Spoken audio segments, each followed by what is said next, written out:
Okay, good morning, everyone. How are you all? Good, good. It looks like I'm going to have an engaged crowd, or at least I'm hoping so. So again, I'm Jovita. I'm really happy to be with you all today. I work for AARP in outreach and engagement. And before we get started, just very briefly, most people, when they think of AARP, they come up to me and talk about membership, which is fantastic, or complaining about the health insurance that AARP offers, which is, I don't know anything about it. I don't know. So I got a close to an eye roll as she was biting her sandwich. It was really just kind of hurt my feelings. We'll talk about it later. But AARP, the parent company, is big, and it is a membership organization, a nonprofit. And then within that are several affiliates, including membership, and the insurance components, all of those benefits. That's the marketplace side of things. And then there's AARP Foundation. So if you're familiar with tax aid volunteers, goes through that. Wish of a Lifetime, and then something called OATS, which is technology and seniors. I'm part of the parent AARP, Community, State, and National Affairs, and I just get to come out in the community doing outreach and engagement in health security, financial resilience, and social connections. That's what I get to do. So this very kind of work. Yay. And also advocacy is a big part of what we do, local, state, and federally, for topics that are of most interest and that we can champion for people who are 50 plus so that they can choose how they live as they age. So that's a little about us. I would love to tell you all more later if you are interested in what we do. The goal is not for you all to hear my voice after, I don't know, today. It's for you all to be the ones giving the presentation. So I just want to say, shout out to Miss Shauna over here. She is one of our illustrious volunteers. And curtsy, curtsy. And Miss Teresa Wright, one of our newest volunteers. Do you see that wave? Look at that. Oh my. Why, yes. Why, yes, I would love to sign up for anything that you wave me for, Teresa. Very powerful skill, as far as I'm concerned. But whether it's tabling, sharing our information, doing presentations, event planning, I need folks to do that work so that people aren't dealing with this on a regular basis. The only people who should have to do that are my parents, my daughter, and my husband, and even he is like kind of optional with that, depending on how he's feeling that day. All right, so I am really excited to talk to you all today about housing choices. I have had people who, when I've spoken on varying topics, have sort of joked about my age and whether something is relevant to me. And anything that is relevant to one human being in a community, I think is relevant to all of them. And that is how I see things. That's the way I was brought up. Caribbean family, all kinds of different historical things that make me who I am. And so, for example, I'm 44 and I'm a sandwich generation person. So I have a 7-year-old and my father has Parkinson's. And I'm navigating multiple things. So these things are realities. As much as I'm behaving like a 14-year-old, I do in fact have grown-up responsibilities and things that I am thinking about financially, emotionally, and so on. So just wanted to share that I'm qualified, plus they hired me to do this work, and that's their fault, really, depending on how this goes. All right, so I want to go through briefly. There are a lot of housing options, but I am going to go through 11 of them, and then we'll talk about a framework for making those kinds of decisions. This is a very personal choice. It happens sometimes with just a person, sometimes they're professionals as well as themselves that they work with, their families. So I am just trying to give some base knowledge and again, a framework. And then all of this is about you all, your own decisions, or the decisions for the people you care about or that you work with. So I know it may not necessarily be you specifically that this information is necessarily for. So the context is that what I just shared. I am not a pro at this. I am a professional hugger, but increasingly I have to ask before I do that. And then I'm very good at tripping over nothing in particular. But this kind of thing, I know the research, I know where to get the quality information and point you in the right direction, but this is not a substitute for the kind of professional perspective and information that you would want to get, and I'm sure you all understand that.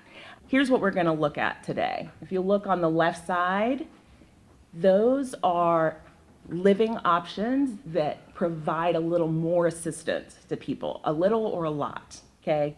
And then these are for individuals who may not need as much support.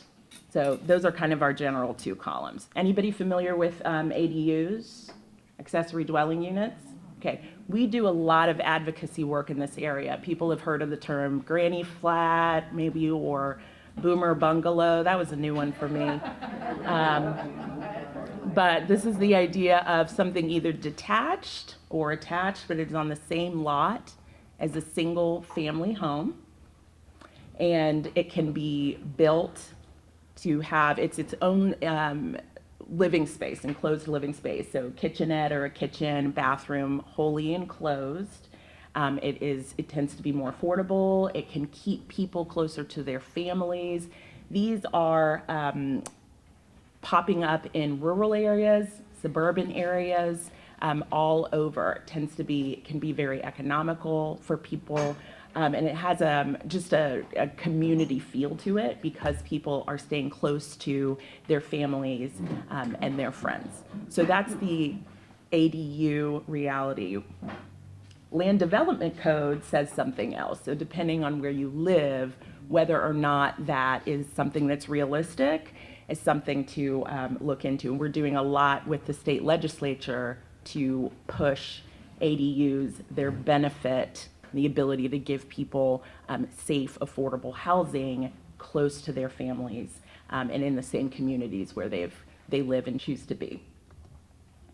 All right, so age-restricted communities. So again, with a little help, typically age-restricted communities are not going to necessarily have the support services that other communities are going to have. Lots and lots of amenities, typically, right? So who's pickleballing and then running off to tennis and then something else and a happy hour and whatnot. I know I've seen you all out.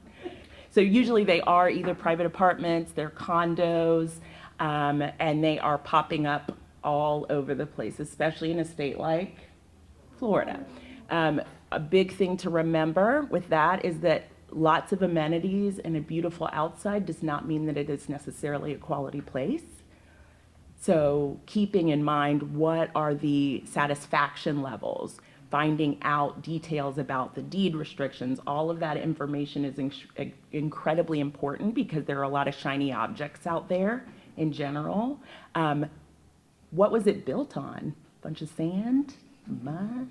And this is true for any sort of housing, but because of how quickly some of these communities have popped up, and this is not in Tallahassee specifically, paying attention to those things and not just what it says it has to offer, but really underlying that, whether that value is there, that return on investment is there, is important.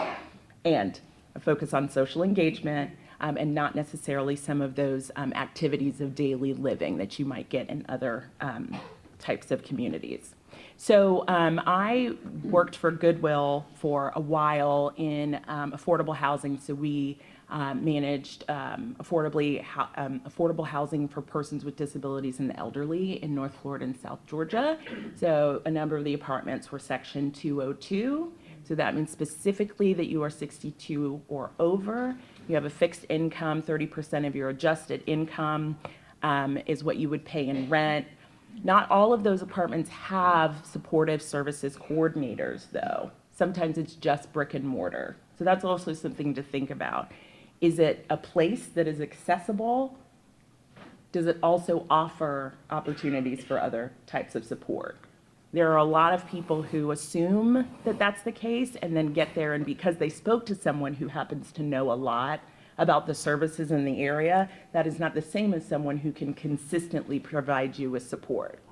Someone who's just very knowledgeable and happens to be in another position in the community doesn't mean you can keep going back to that person if they are not an actual service coordinator necessarily to support you. So those are the kinds of things also to think about with that. All right, is anybody familiar with co-housing? Yes? Okay. You're gonna get something special for you.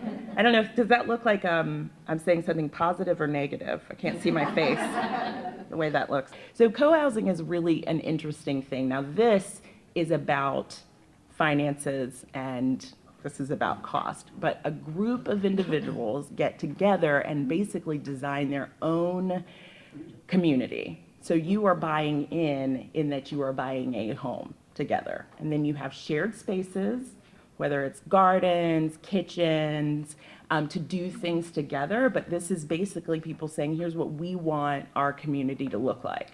So obviously way up there expense-wise, but then you have an opportunity to really customize and cultivate the quality of life that you have because you've chosen a set of people, all who have this agreement on universal design to be together, to share space together, but then also have their own space.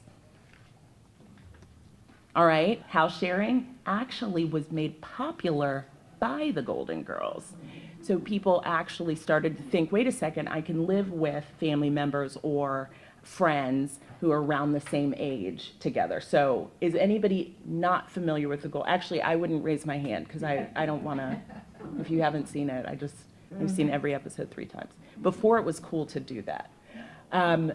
This is a very easy, reasonable way to save costs. You're also living with these people, right? It's not 30 minutes once a week with commercials.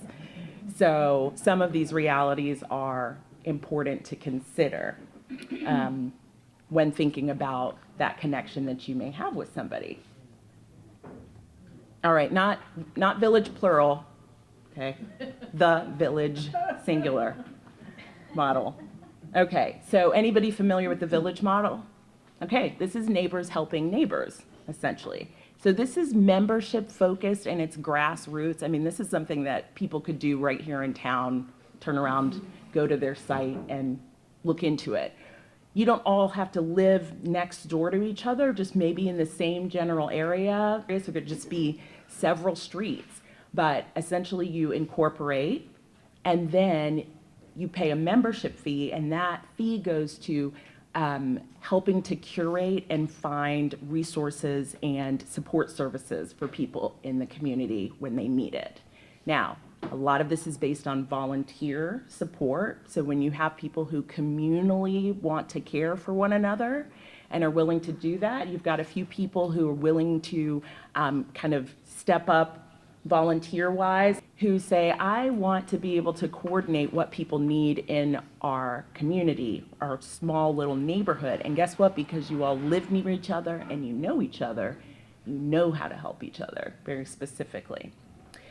So it is a really interesting model that is blowing up around the country because of how well it works. And it keeps people in their homes, along with having a chance to have that companionship and social engagement, and then also people you trust helping you find the services that you might need.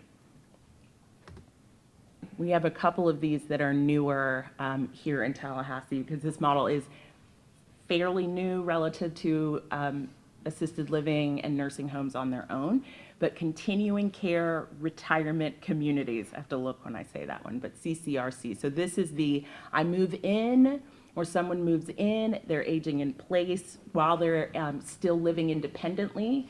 And then if the need arises for more assistance or memory care or nursing care around the clock, they're simply moved to another unit or suite on the grounds.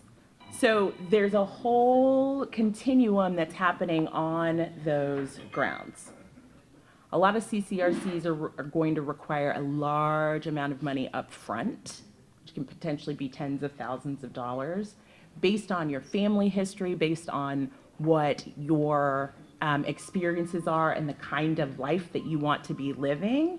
It may be that you have the return on investment when you pay those dollars. That's part of why this is so difficult is because you don't necessarily know what's going to be happening in the future, but it could be that this is something of tremendous value to you. I think everybody, for the most part, is probably familiar with assisted living. The idea is still to have that sense of and that reality of independent living, but then as you need assistance with activities for daily living, you have people there. Typically, 24/7 care is only in emergency cases. It is not something that is definitively provided. So those activities of daily living, that's meals, housekeeping, it can move into maybe bathing, personal hygiene, but we're not talking about here specifically medication management or more detailed skilled nursing in assisted living communities. I do not like the word facility. You will not hear that come out of my mouth, by the way. All right, so adult care homes, a lot of people call them group homes, but these are smaller residential settings, assisted living settings, essentially. So you're just getting kind of a more condensed space. Well, not space necessarily, but just kind of grouping of individuals living together. You usually have a higher staff to resident ratio there, so there may be a more an opportunity for kind of more attentiveness and focus because you do have that higher ratio there. People often live kind of in a suite style. And I will say for most of these types of housing options, there is some licensure that has to be there and up to date. And that would be one of those many considerations. And again, you'll get a handout about this, but some are licensed by Medicare, some by state, like ACA, but looking into those things, again, something could look very convenient and reasonable. You could ask a lot of great questions, making sure that they have gone through those steps to be, whether it's accredited, certified, licensed, is extremely important as well.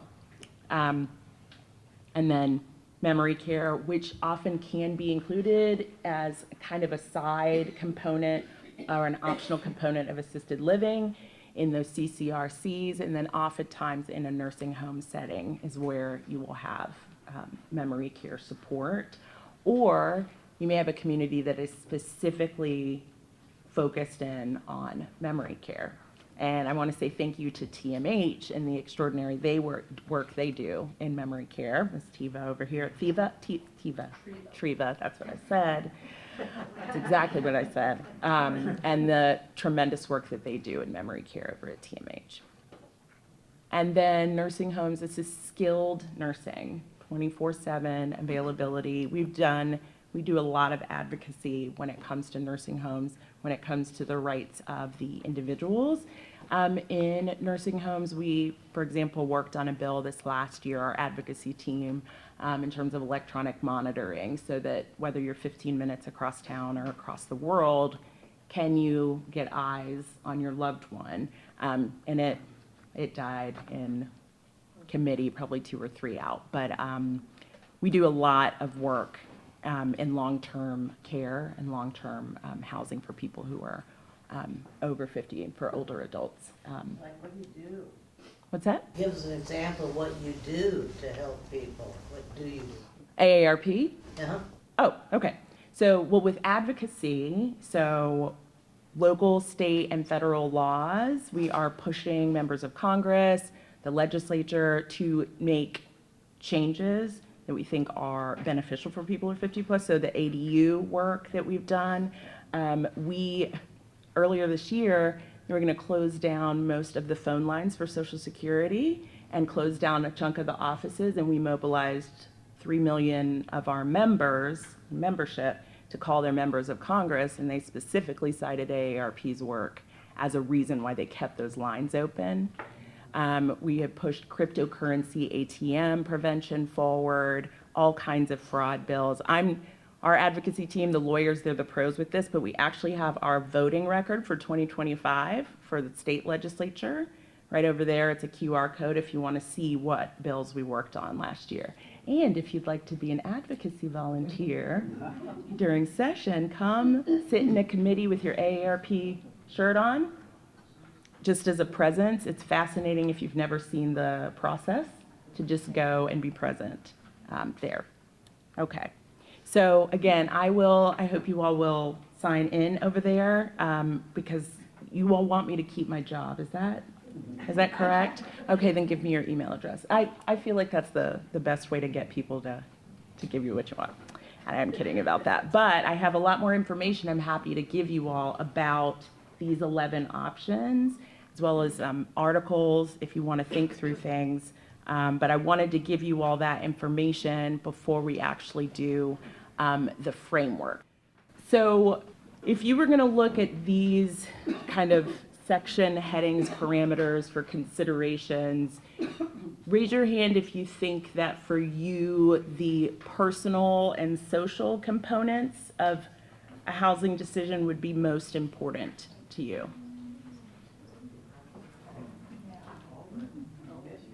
I know it's hard to kind of put one at the top. Emotional considerations, does that feel like maybe the most important? Financial, obviously extremely significant. Physical and health, top priority. Family, having support. Okay.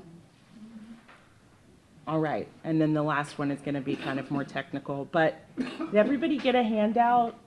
So I want us to look just at each section briefly to think through when you look at those options, and I can actually take us back to that slide. Some of you may already be a part of some of these communities or are connected as family or friends to people who are here in town. Some of you only live here part-time, or what you're looking for isn't going to be in Tallahassee. So even if not all of these models are available here, it could be that wherever you are eventually, or are right now, something like one of these or a hybrid if one of these is available. So we're just hoping you'll keep these in mind when we kind of think about these next ones. All right, if you look at personal and social, if you don't mind scanning the 4 questions and tell me which of those for you is the most valuable of those 4. So they're all personal and social, but does one of them stand out to you as being the most kind of striking to your heart or mind or spirit? Yes, ma'am. I'd say number 4, because I really want to choose and have the ability to choose whether I want to be alone, to do alone activities like reading or puzzles or whatever, or do I want to be in a group setting and do something. Choice. I don't want anybody else to make that choice for me. Excellent point. I think we talk a lot about social engagement and social interactions, and that isolation is detrimental, but isolation isn't the same as solitude or a choice to be alone. All right, so emotional, of those 4, does someone see one that is most striking to them?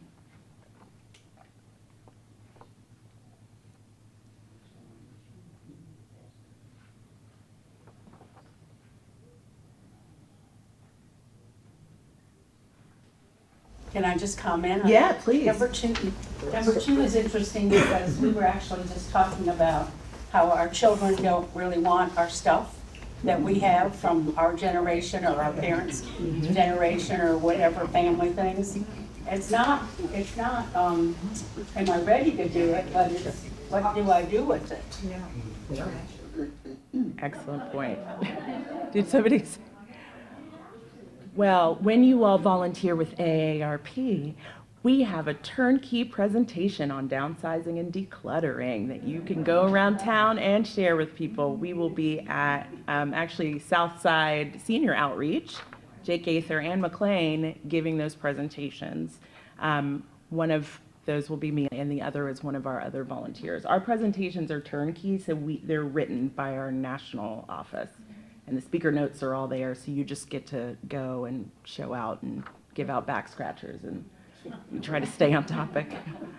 So don't follow my example. But that is a huge reality, and it is so specific to each family. My discussions with my friends about downsizing and decluttering, I think a lot of our parents would be surprised at what we're talking about, and that there's a translation issue on the fact that we do value more of their stuff than they realize, but how we want to transition those things to ourselves is different than what they think or is their timeline. So just a lot of discussions to be had.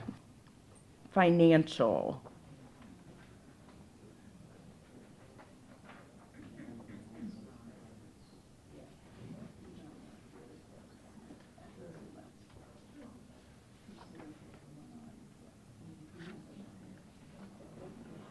Anybody, one of those four? Yes, ma'am. I'd say number one. I've actually checked out a couple of those communities, and the costs are just, some of them are just astronomical.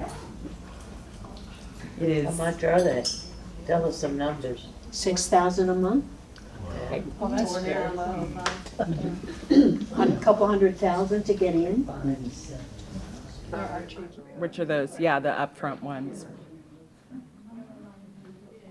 I know for my family, fully understanding what is and isn't included, so that if I'm going to pay the $7,000 and I realize that I have the budget for the $7,000, do I really need $12,000 worth of services or support? So I know for that one, foundationally, what is this covering? That's why I don't go to the car dealership. Like, don't let me do that. When you know what you're getting and how all those things break down, I think that's where people can get God, honestly. Physical and health, there's only 3 on that one, but anyone have one that pops out to them? We're almost done here. You all have been very gracious with your time. Physical and health. I think there's 4, there's just a number missing. Oh, you're right, there are 4. Thank you.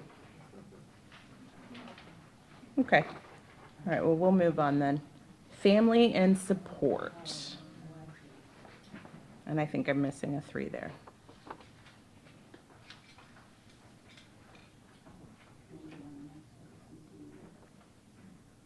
I do want to stay on that one for a second. In terms of family and support, is there anything that sticks out to you all? That burden, The burden. still a burden I get that's constantly saying, I don't want to be a burden on my family. So I do think that is in the thoughts of moving or looking at different options of housing. Absolutely.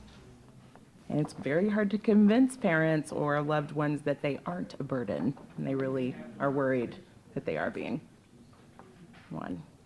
Okay. So just this last part, these are those kind of more technical questions. Paying attention to nonprofit and for-profit. Some residences and communities are all going to be for-profit, but there are a number, like the CCRCs, a lot of them are mission-based or faith-based, and so you'll have kind of a different feel to some of those, but they are not prevalent, for example. But it is worth asking them about their financial transparency, whether they're for-profit or nonprofit. Obviously, inclusions of monthly fees. How do those emergency response systems work? So, maybe you have the disco ball light on your call button, but where does that call button go? And how often is it tested? Those are some of the things that feel like they are just minutia, but when you need those things to work, or when you need to know that what you paid for, you're actually going to get for yourself or somebody else, having done a lot of that work up front is really critical, which I know you all know that. And then residents' input. This may not be Yelp, but you can sure find out from people what their experiences are there. Or a family friend or coworker is going to tell you what kind of experience they had. And those are folks that are probably good to listen to. Yep, and just a couple others in terms of what needs you may have. But these are, I think, just some good questions, even if they're not, again, for you right now. I think they're worthwhile to kind of have in the back of your mind, or even to be able to share with someone who is in that space, because this is going to be our reality.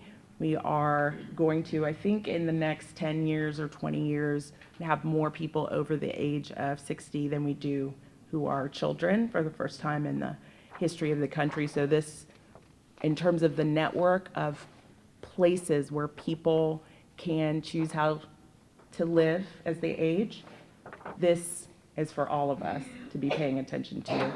And hopefully you can share some of this if you know people who are trying to think through these things. Sometimes it just helps to have a few things to jot down to help structure some of your thought process. On your presentation, where it said senior apartments, then it says in parentheses, section 202. What does that mean? I'm sorry, that is the affordable housing for persons with the elderly through HUD. So the U.S. Housing and Urban Development. So yeah, so like you would have Section 8 or Project 811, which is for persons with disabilities. Yeah, sorry about that. How can you find, is there a resource to find like the AUDs in local area? Not the AUDs, because those are private properties, unless you kind of dug through property records. They can tell you if there's like a second living space on a property.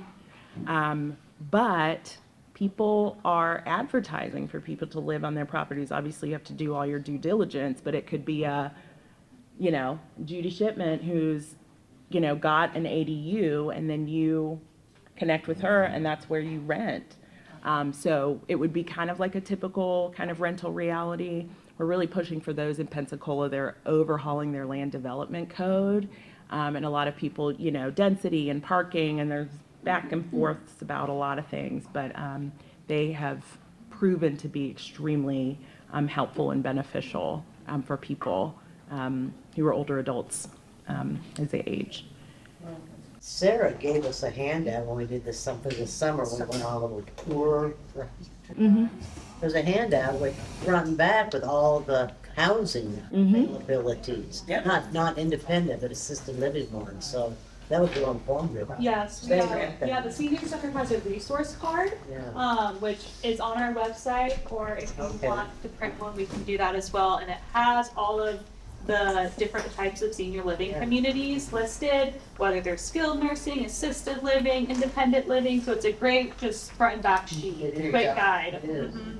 But if you have a computer, accessing ACA's Agency for Healthcare Administration has a Florida Facility Finder, and it's a search engine where you can put in a county or a city, and it will show you probably 25, 30 different types of residences that they license.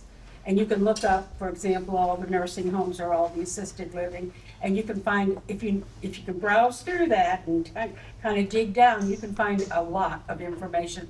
Unfortunately, it's similar to a restaurant inspection in that you'll see the inspection report, and that's a picture of them going out to the nursing home one day, on a certain day. Sure. Kind of like a restaurant where they get one day, it might not reflect totally. So you have to do some reading and some researching.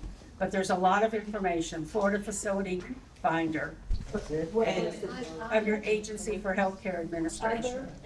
Agency for Healthcare Administration. Thank you so much to all of you for just your patience and being interactive and listening to a few, I think, key points about making decisions, which can be complicated, but I think once we're able to kind of look through what some of those core considerations are, talk through it with trusted individuals, it gives us a little bit more confidence as we move forward when it comes to our living options. So we really appreciate you. AARP appreciates you. And if you have any questions, please feel free to touch base with me afterwards. Thanks so much.